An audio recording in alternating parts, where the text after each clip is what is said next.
जय आदिवासी। आज 9 ऑगस्ट म्हणजेच आदिवासी दिवसाचा तुम्हाला खूप खूप शुभेच्छा। हा मी व्हिडिओ आज माझ्यासाठी तुमच्यासाठी बनवते। मी तुम्हाला आज एकच गोष्ट सांगते। मी लहान असताना शाळेत मला पोरं चिडवायचे की तू आदिवासी आहेस, जंगली आहेस, आणि मी तेव्हा खूप संतापले होते आणि मी पप्पाला फोन केला। पप्पाला बोलले रडत की मला हे लोक आदिवासी बोलतायत, जंगली बोलतायत।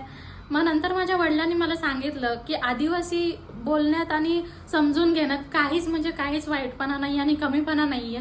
आदिवासी म्हणजे आपल्या भारतातले आपण मूळ रहिवासी होतो, आपल्यापासून ते आहेत, त्यांच्यापासून आपण नाही आहेत। आणि राहिली गोष्ट जंगलीची, मी तुम्हाला एक वाक्य सांगते, जमीन आपल्या मालकीची नाहीये, आपण तिची मुलं आहोत। जंगलाने आपल्याला काय काय नाही दिलेलं आजपर्यंत, भाजी झालं, राहायचं झालं, पाणी झालं, कितीतरी गोष्टी आपण आदिवासींनी, आपल्या पूर्वजांनी, आपल्या आजी आजोबांनी, त्यांच्या आई वडिलांनी जंगलापासूनच मिळवलेल्या आहेत। आणि आपली संस्कृती, प्रथा आणि तिचं रक्षण आपल्या जंगलाचं सांगा, आपल्या जमिनीचं सांगा, हे आपलं कर्तव्य आहे आणि आपण तसंच पुढे पार पाडू ही तुम्हाला मी विनंती करते। जय जोहार, जय आदिवासी।